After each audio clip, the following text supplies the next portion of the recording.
नमस्ते, मैं Kumar Utpal, Limca book of world record holder. आज मैं शुरू करने जा रहा हूं ऐसे वीर पराक्रमी सेनापति जिनको हम सब का ही नहीं पूरे भारत के गर्व हैं और रहेंगे।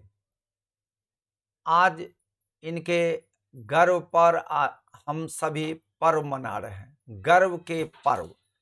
आइए, ऐसे कौन से वीर सेनापति थे जिनको सर सेनापति हम्बीर राव कहा जाता था, या मराठा स्वराज्य के सर सेनापति थे, या शिवाजी, छत्रपति शिवाजी के अष्टप्रधान में से एक प्रधान थे, या छत्रपति शिवाजी के सर सेनापति के रूप में थे, जो वीर भी थे, पराक्रमी भी थे, धैर्यवान भी थे और समय के अनुसार अपने आप को परिवर्तित करते थे।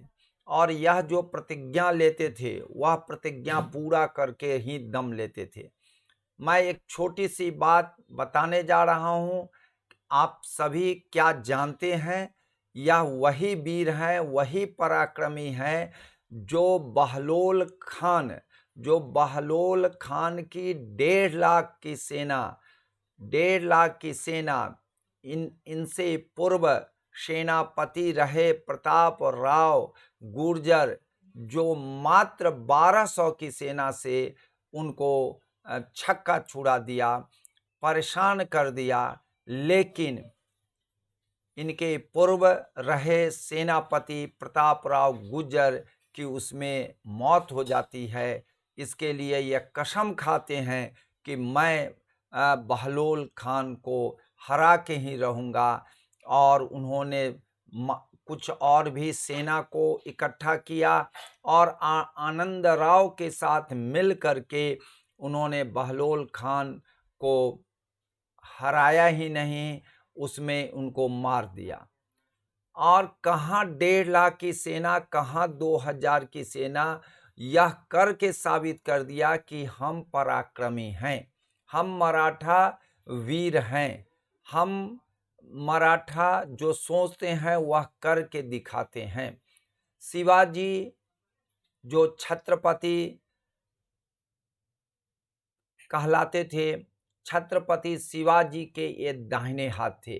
और मैं इनके बारे में बता रहा हूँ कि शिवाजी के यह हृदय से ही नहीं, मन से ही नहीं, संबंधी में भी निकटतम संबंधी के रूप में यह रहे।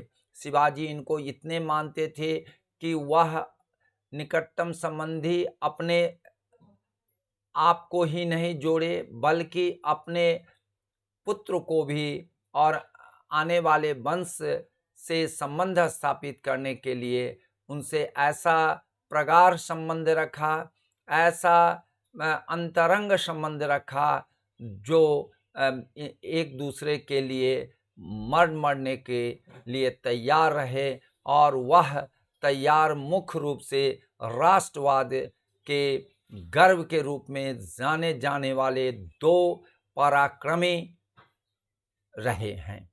आज मैं उन्हीं के बारे में बता रहा हूं कि हम्बीर राव कहाँ के थे। तो हम्बीर राव का जन्म तलबीद सतारा में 1632 ईस्वी में 1632 ईस्वी में हुआ था। यह आप देख रहे हैं, आपको ध्यान में रखना पड़ेगा क्योंकि ये सब परीक्षाएं में पूछी जाती है, इसलिए मैंने आपको इस पर चर्चा कर दे रहा हूँ। इनके पिताजी का नाम संभाजी मोहिते था, जो फौज के बड़े सेना नायक हुआ करते थे। ये 5 भाई बहन थे, 2 भाई हरीफ राव और शंकर जी तथा 2 बहन सोयराबाई और अन्नूबाई थी। इनकी पुत्री ताराबाई थी, जिनका विवाह शिवाजी के पुत्र राजा राम प्रथम से हुआ था। इससे पूर्व मैंने वीडियो बनाया था, ताराबाई के बारे में बनाया था। और ताराबाई वीरांगना के रूप में थी, जो आपको औरंगजेब की सेना को छक्के छुड़ा दी। एक महिला जहाँ तहाँ घूम घूम के लड़ाई करती रही और सैनिकों का उत्साह वर्धन करती रही। उत्साह वर्धन में कहीं से कोताही नहीं करती थी और वह जो हैं सो कई मोर्चे पर जीत भी हासिल की है। तो उनके बारे में मैं पहले ही वीडियो में बतला चुका हूँ। आज मैं बतला रहा हूँ शिवाजी के अष्टप्रधान और सरसेनापति हम्बीर राव के बारे में विस्तार से बता रहा हूँ। शिवाजी के सेनापति आप जान ही रहे हैं कि जो रीढ़ थे, जो कील थे, जो गर्व थे, यह केवल हम्बीर राव नहीं, इनके बाद और इनके पूर्व भी जो रहे हुए हैं, जैसे प्रताप राव गुर्जर और दूसरे जो हैं आपको आनंद राव, इन्होंने ऐसा नींव डाला कि सभी में एक राष्ट्र भाव की प्रेरणा जागी, जो आज भी हमारे सैनिकों में, मराठा सैनिकों में आज भी दिखलाई पड़ती है। मैं आपको बता रहा हूँ, इनकी बहन सोयराबाई का विवाह छत्रपति शिवाजी के साथ हुआ था। मैं एक बात बता दे रहा हूँ कि छत्रपति जो होता है, जैसे मिडाइवल पीरियड में आपको मैं बता रहा हूँ, दिल्ली सल्तनत के जो शासक थे वह आपको अलग टाइटल रखते थे। तो और ये जो हैं मराठा के जो सरदार थे, मराठा के राज्य के राजा थे, तो यह छत्रपति के रूप में जाने जाते थे। तो यह जो है सबका अपना अपना टाइटल था और इस टाइटल इनका जो था यूनिक था। अन्य राजा जो थे, अन्य प्रांतों के राजा थे, वह छत्रपति नहीं रखे। छत्र मीन्स आपको आप जान ही रहे हैं, एक क्षेत्र के रूप में, और यह कुल हरे बहुत सारे राजाओं के कुल के छत्र होते हैं और उस छत्र के पति थे मीन्स मालिक थे। तो यह जो है, इसलिए शिवाजी को एक क्षेत्र और एक क्षेत्र की जनता को वह जो हैं मालिक थे, इसलिए वह मालिक के रूप में अपना जीवन अर्पण कर दिया और वह अर्पण जो किया सो आत्मा से अर्पण किए गए थे। तो इसलिए इनके लिए एक शब्द है आत्मार्पण। लोगों की सुख दुख के लिए इन्होंने अपने जीवन को आत्मार्पण किया और जिंदगी भर यह जो हैं लड़ते रहे और अपनी वर्चस्व कायम करते रहे। जबकि इनके पास उतनी आपको सैनिक नहीं थी, उतने अस्त्र शस्त्र नहीं थे, उतने धन धान्य नहीं थे, लेकिन अपने से कई गुना वीर शासकों को भी छक्के छुड़ा दिए और अपना आधिपत्य और अपने लोगों के संरक्षक के रूप में जाने जाते थे। मैं आपको बता रहा हूँ कि आपको सोयराबाई के विवाह छत्रपति शिवाजी से हुए और इस प्रकार से शिवाजी के वह साले साहब थे। मैं आपको बता रहा हूँ, शिवाजी के सेनापति प्रताप राव गुर्जर के काल में हम्बीर राव उप सेनापति थे। मैं इसके बारे में पहले भी बता चुका हूँ कि यह जब देखे कि 1200 सेना लेकर के प्रताप राव गुर्जर जो हैं बहलोल खान की 1.5 लाख की सेना पर टूट पड़े, इस तरह टूट पड़े कि उनको संभालना मुश्किल था बहलोल खान को, और बहलोल खान हारने ही वाले थे। तब तक इनकी हत्या कर दी जाती है, अचानक इनकी हत्या हो जाती है और यह देख करके इनका साहस और दुगुना हो गया और यह जब सेनापति बनते हैं तो 2000 की सेना लेकर के आनंद राव की साथ मिल करके और यह जो है आपको बहलोल खान की 1.5 लाख की सेना को छत विच्छत कर दिया और जीत भी हासिल कर लिया और बहलोल खान लोदी लड़ते हुए शहीद भी हो गए। मैं आपको बता रहा हूँ जिसके कारण हमीर राव जो हैं, हम्बीर राव जिनको कहा जाता है, और वह जो है सेनापति सर-ए-नौबत और सर सेनापति के रूप में बनाए गए थे। कब? जब प्रताप राव गुजर गए तो यह जो है सेनापति सर-ए-नौबत, सर सेनापति, यह परीक्षाओं में पूछे जाते हैं। बीपीएससी, यूपीएससी और अन्य प्रांतीय जो परीक्षाएं होती है उसमें जरूर पूछे जाते हैं। खास करके मराठा इतिहास का महाराष्ट्र का जो प्रांतीय पीसीएस होता है उसमें और अनेक परीक्षाओं में महाराष्ट्र से संबंधित जितने भी परीक्षाएं होती है उस सब में भी पूछा जाता है। देश स्तरीय जितने भी पीसीएस है, मध्य प्रदेश से लेकर के आपको बंगाल से लेकर के आपको राजस्थान से लेकर के झारखंड से लेकर के उत्तर प्रदेश लोक सेवा से लेकर के हरियाणा तक पूछे जाते हैं। इसलिए आप सबसे मेरा नम्र निवेदन है कि आप सभी इसको जरूर आद्योपांत में शुरू से अंत तक जरूर पढ़ेंगे। इसमें कई रोचक तथ्य है, कई परीक्षाओं में पूछने वाले प्रश्न हैं और कई एक दूसरे से इंटरलिंक्ड मैटर है जो आपको विषय वस्तु को समझने में ही नहीं बल्कि उसको आपको गहराई तक अध्ययन करने में मदद करेगा। तो इनको आप जान ही रहे हैं, सेनापति सर-ए-नौबत और सर सेनापति के रूप में इनको बनाया गया। आनंदराव के साथ इन्होंने मौत का बदला ले लिया और इनका जो प्रतिज्ञा था वह प्रतिज्ञा इनकी पूरी हुई। शिवाजी के सेनापति बनने के साथ ही शिवाजी के सुप्रसिद्ध अष्टप्रधान में से एक प्रधान ये कहलाए। आपको बता देते हैं कि अष्टप्रधान जो है शिवाजी के सबसे प्रमुख स्तंभ थे। जैसे एक मकान के 4 पिलर होते हैं तो उसी तरह से इनके जस्ट डबल पिलर थे। मीन्स आपको 8 जो पिलर थे, अष्टप्रधान जिनको कहा जाता था, हर एक क्षेत्रों के सभी अपने अपने दिग्गज, वीर, पराक्रमी, जोशीले और अदम्य उत्साह वाले ये लोग थे। मैं ये कहना चाह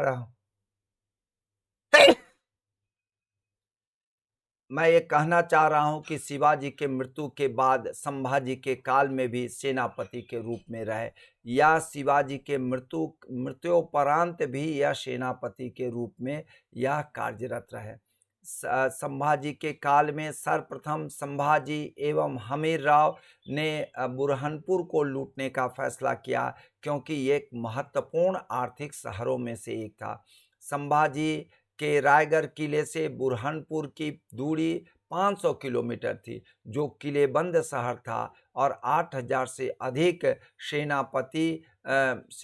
सेनानियों से घिरा हुआ था। संभाजी को विश्वस्त सूत्रों से ज्ञात हुआ कि यह जो है बुरहानपुर के सूबेदार जो हैं बहादुर खान, वह आपको बहादुर खां कोक लतास जो पूरा नाम है इनका आपको बता दे रहा हूँ, यह ध्यान रखिएगा। बहादुर खान कोक लतास अबुल हसन कुतुब शाह के शाही परिवार की एक लड़की के साथ अपने भतीजे के शादी में जा रहे हैं। शादी के लिए बहादुर खान अपने साथ 3000 की फौज लेकर गए थे। इसलिए बहादुर खान के डिप्टी काकर खान के अधीन बुरहानपुर में 5000 की फौज छोड़कर गए थे।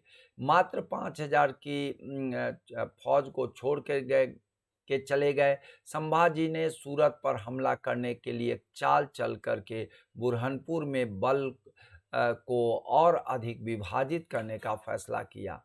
हमीरराव मोहिते 15,000 की मजबूत घुड़सवारों, जो इनके सेनापति थे, वह जो है हम्बीरराव मोहिते 15,000 मजबूत घुड़सवारों की सेना के साथ बुरहानपुर के पास के जंगलों में पहुंचे। काकर खान ने नागरिक बलों को इकट्ठा किया और आधी रात को हम्बीरराव पर हमला करने का फैसला लिया। जैसे ही वह शहर के बाहर आया, संभाजी ने स्वयं 4,000 की घुड़सवार सेना के साथ पुरानी खाइयों से हमला किया। इसके बाद संभाजी 200-300 सैनिकों को मुख्य शहर के द्वार पर छोड़कर शहर के सबसे अमीर उपनगर बहादुराबाद जो था, बहादुराबाद यहाँ आपको दिखा रहा है, बहादुराबाद के लिए रवाना हो गया। हम्बीरराव की सेना जल्द ही संभाजी की सेना के साथ शामिल हो गई, संयुक्त रूप से शहर को लूटने का काम किया। इसके बाद हम्बीरराव ने शहर के प्रवेश द्वारों पर सील कर दिया ताकि यह सुनिश्चित किया जा सके कि हमले की खबर न फैले। मराठों ने लगातार 3 दिनों तक लूटपाट किया। मराठों ने लगभग 2 करोड़ रुपयों की अनुमानित कमाई की। आप समझ सकते हैं 2 करोड़ की रुपया आज के डेट में अगर हम जोड़ते हैं तो आपको मैं बता रहा हूं 200 करोड़ रुपया भी कम पड़ जाएगा। और उन्होंने किले पर भी कब्जा कर लिया और काकर खान को गिरफ्तार भी कर लिया। किंतु दुर्भाग्यवश बुरहानपुर से वापस लौटते समय औरंगजेब की सुप्रसिद्ध जो सरदार राणा मस्त खान है, हम्बीरराव को हरा दिया। लेकिन यह जो है 2 करोड़ उस समय आपको इन्होंने किया। और यह जो मैं आपको बता रहा हूँ श्री धर्म छत्रपति संभाजी महाराज जो हैं, यह जो है आपको आप देख रहे हैं, तो ये भी वीर पराक्रमी थे। अपनी चालाकी से आप देख रहे हैं, अपनी चालाकी से इन्होंने कैसे करतब किया कि बहादुर खान की जो सेना थी उसको हराए ही नहीं, वहाँ से ये लोग 2 करोड़ रुपए की अनुमानित कमाई की। तो यह एक बहुत बड़ी चाल थी, बहुत होशियारी थी और आर्थिक रूप से मजबूत कड़ी के रूप में यह जाने जाते हैं। और यह जो है इनका जो आर्थिक कमाई हुई, जिसके चलते और भी ये लोग प्रगति कर सके। मैं आपको बता रहा हूँ, यह ध्यान रखिएगा, यह बहुत बढ़िया है कि आप इसको ध्यान में रखेंगे। 16 आपको मैं दिखा रहा हूँ, 16 जो दिसंबर 1687 ईस्वी को आपको एक मुगल मराठा लड़ाई के दौरान वाई की लड़ाई लड़ी गई, जिसमें हम्बीरराव मराठा साम्राज्य के सेनापति के रूप में लड़ रहे थे। वहीं दूसरी तरफ बीजापुर का सेनापति सरजा खान जो मुगलों के साथ शामिल हो गया था। इस लड़ाई में हम्बीरराव ने वीरतापूर्वक मुगलों को हराया, किंतु लड़ाई के अंतिम क्षण में तोप की गोली लगने से स्वयं 57 वर्ष की उम्र में शहीद हो गए। शहीद होने के बावजूद भी इन्होंने आपको सरजा खान को हराया, यह कम बड़ी बात नहीं है। इस हार और हम्बीरराव के मृत्यु के कारण मराठा साम्राज्य को बहुत हानि हुई। हम्बीरराव के बाद मल्होजी घोरपदे मराठा साम्राज्य के सेनापति बने। हम्बीरराव की समाधि कृष्णा नदी के तट पर वाई तालुका सतारा जिले में तलबिद में स्थित है, जो आपको यहाँ दिखाई पड़ रहा है। यही है हमारे हम्बीरराव बाजी मोहिते की समाधि है। यह ध्यान रखिएगा, यह आपसे पूछे जाएंगे कि कहाँ समाधि है, तो सर सेनापति हम्बीर राव बाजी मोहिते की समाधि है, इसको ध्यान में रखिएगा। वर्ष 2022 में ही इनके जीवन पर आधारित सर सेनापति हम्बीर राव नामक मराठी फिल्म का निर्माण हुआ, जिसके निर्देशक प्रवीण विठले तारदे हैं। जो आपको इसमें प्रवीण विठल तारदे ने ही भूमिका भी निभाई है। आप यह देख रहे हैं, यह चित्र आप देख रहे हैं, वो लगते भी हैं हम सर सेनापति हम्बीर राव का, जो इन्होंने अभिनेता के रूप में और एक्टिंग किया है, वह बहुत ही प्रसिद्ध एक्टिंग है, बहुत ही अच्छी एक्टिंग किए हैं। इनके जीवन पर आधारित अनेक पुस्तकें भी आई है मराठी भाषा में। सेनापति हम्बीर राव मोहिते जिसके लेखक डॉक्टर सदाशिव शिवरे हैं, और मराठी भाषा में ही मराठा स्वराज्याचे सरसेनापति हम्बीर राव मोहिते जिसकी लेखिका मीनाक्षी वैद्य है। तो मैं ये कहना चाह रहा हूँ, एक बात आपको बताना चाह रहा हूँ, हम्बीर राव मोहिते जो हैं, ये हम्बीर राव मोहिते या हम्बीर राव हो, हमीर राव हो, यह सब एक ही हैं, ठीक है ना। और यह सरसेनापति रहे, और इनकी जो विजय गाथा है, इससे हम लोगों को प्रेरणा लेनी चाहिए और इसको जीवन में उतारने की कोशिश करनी चाहिए। यही राष्ट्रवाद के ये लोग स्तंभ थे। जय हिंद, जय भारत।